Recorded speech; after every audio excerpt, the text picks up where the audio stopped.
안녕하세요, 미니입니다. 오늘은 관계의 효와 자유의 효라는 주제로 또 세상적으로 바라보는 효와 하나님께서 바라보는 효는 또 어떻게 다른 것인지 얘기해 보고자 합니다. 세상에도 부모 공경이 있고 기독교에서 말하는 그 성경책에도 내 부모를 공경하라 이런 게 있습니다. 그래서 우리 사람은 부모를 공경하는 그것이 이제 선의 추구이며 그렇게 되어 가야 하는 것입니다.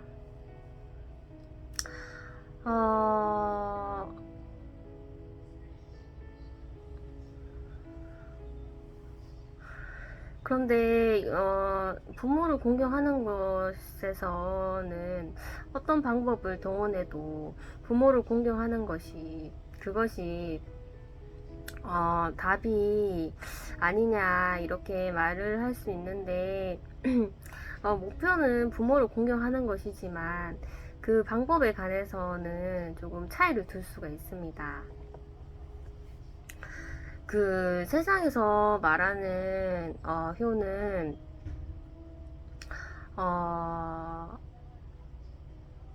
그 관계의 효입니다. 이 관계의 효라는 것은 관계에서의 자기 위치를 알고 그리고 그 신분을 유지하는 것이 중요하다는 입장이죠. 이것은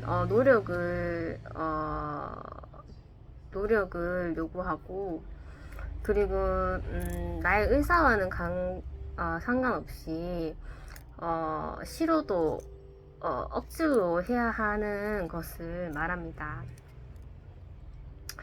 왜냐면 도덕적으로도 일반적인 그 상식으로도 사람들이 생각하고 있는 것이기 때문에 어떠한 일이 있어도 부모의 효는 중요하다.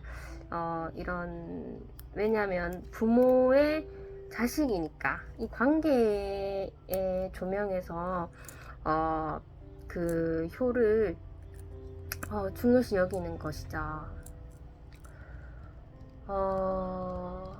이런 관계의 효를 하다 보면 장점이 있습니다. 이 세상적으로 보는 장점은 가족이 화목해 보입니다. 그리고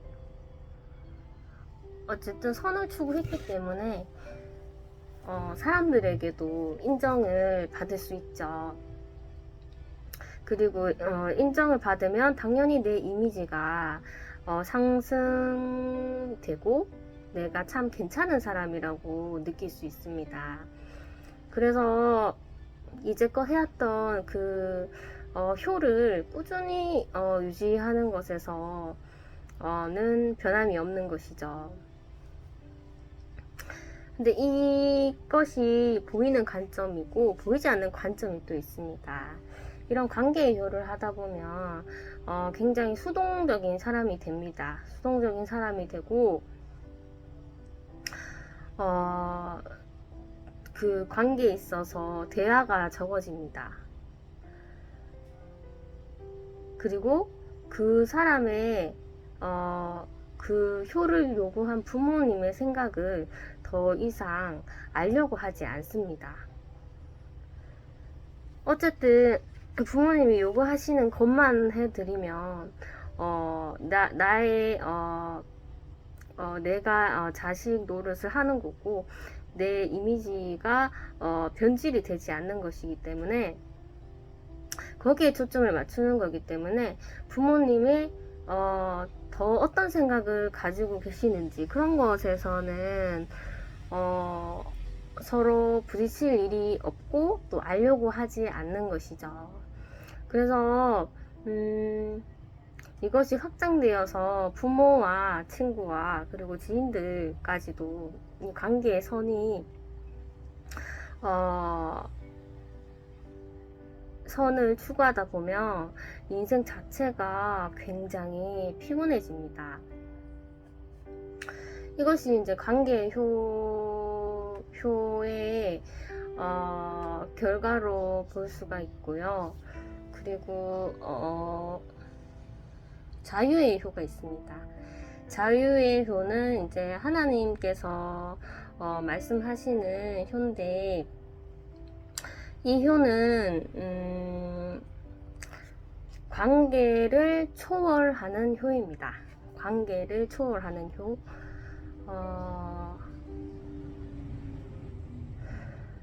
우리가 세상적으로 봤을 때 부모의 자식이고 자식의 부모이지만 이렇게 혈연으로 맺어진 관계지만 개인적인 관계라고 생각하는 것입니다. 그래서 부모님을 대하는 태도나 부모님보다 조금 더 확장되어서 친척이나 친구나 그리고 더 멀리 낯선 사람이나 다 똑같이 똑같은 태도를 내 자신이 가지는 것입니다.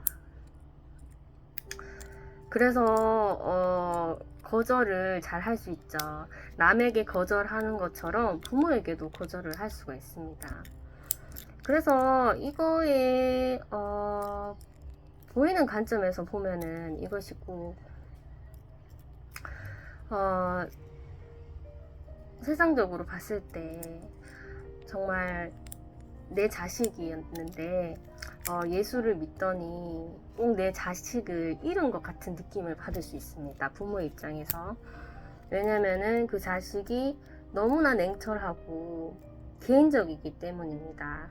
부모와 혈연을 맺었으면 당연히 하기 싫어도 해야 하는 것은 해야 되는데, 그렇지 않기 때문에 굉장히 개인적이어 보이고 남보다도 더 못한 느낌이 들기 때문에 꼭 자식을 잃은 것 같은 느낌이죠. 그리고 세상 사람들이 봤을 때도 자식에 대한 도리를 안 하는 것처럼 보입니다. 그래서 투쟁이 연속이죠.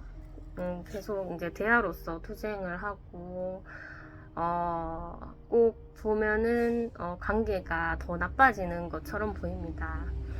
그리고 부모가 결국에는 자식이 부모에게 자식 도리를 하지 않으면 나에게서 마음이 떠났다고 생각하기 때문에 부모가 엄청난 실망감을 느끼게 되는 것이죠.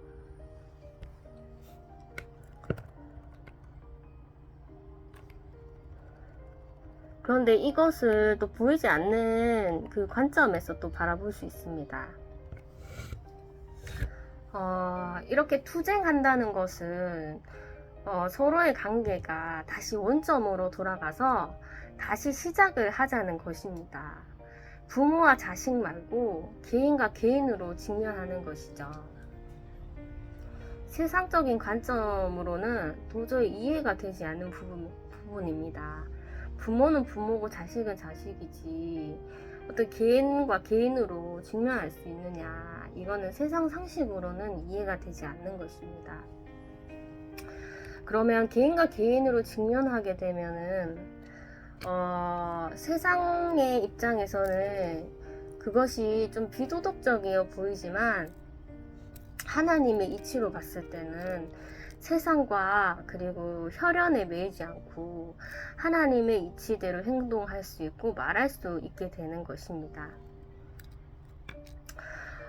처음에는 굉장히 냉철해 보일 수는 있지만 그렇게 시간이 가다 보면 개개인이 소중하다는 것을 그 부모가 느낄 수가 있습니다. 자식이기 때문에 내 말을 다 복종해야 돼, 이런 것에서 자식이 이전에 너도 소중한 존재구나, 이렇게 판단이 서기 때문에 이제 서로에게 조금 조심스럽게 되고 무리한 요구를 하는 것에서도 조금 조심스러워지는 것이죠.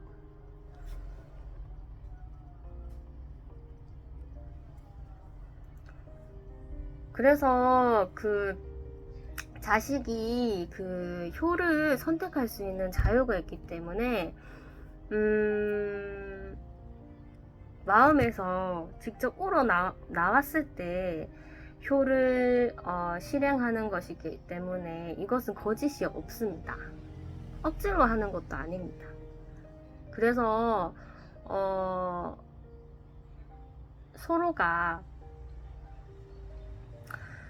서로에게 숨김이 없고 서로의 의사를 정확하게 알기를 원하기 때문에 많은 대화를 할 수가 있는 것이죠. 그 관계의 효에서는 수동적이기 때문에 거기 부모가 요구한 것만 내가 들으면 아무 문제가 일어나지 않기 때문에 그 이상의 대화를 하려고 하지 않습니다. 하지만 이 그 자유의 효는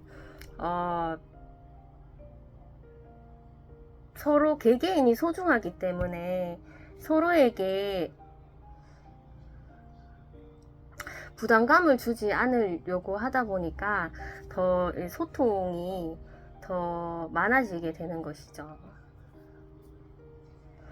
그래서 이게 형식적인 그런 관계가 깊어지는 게 아니라 마음을 공유하는 관계가 깊어지는 것입니다. 그래서 비로소 서로가 오해가 없는 수월한 관계로 더 깊어질 수가 있죠.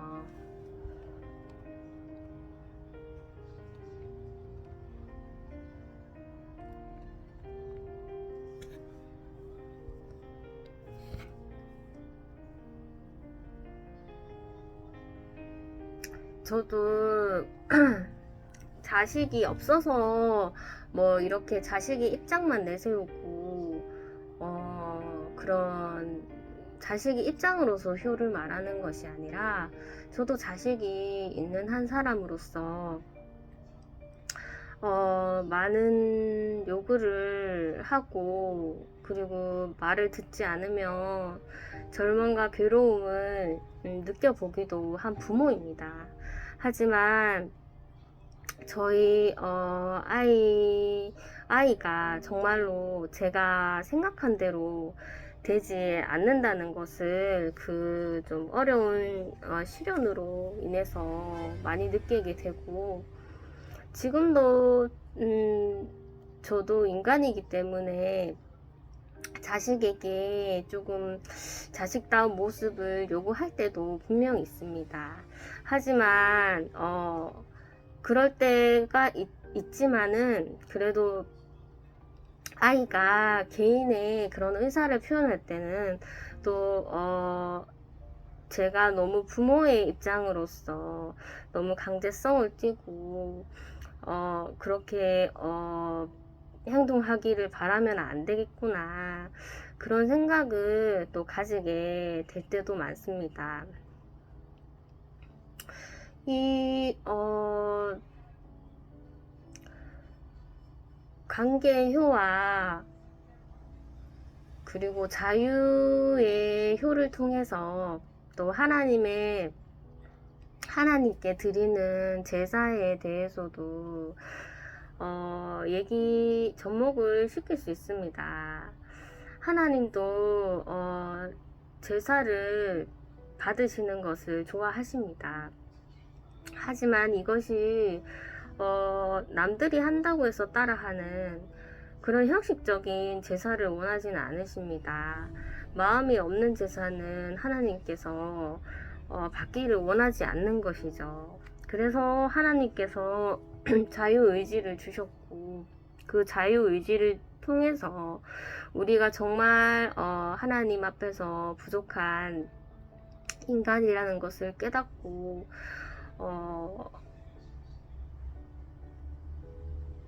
그리고 우리의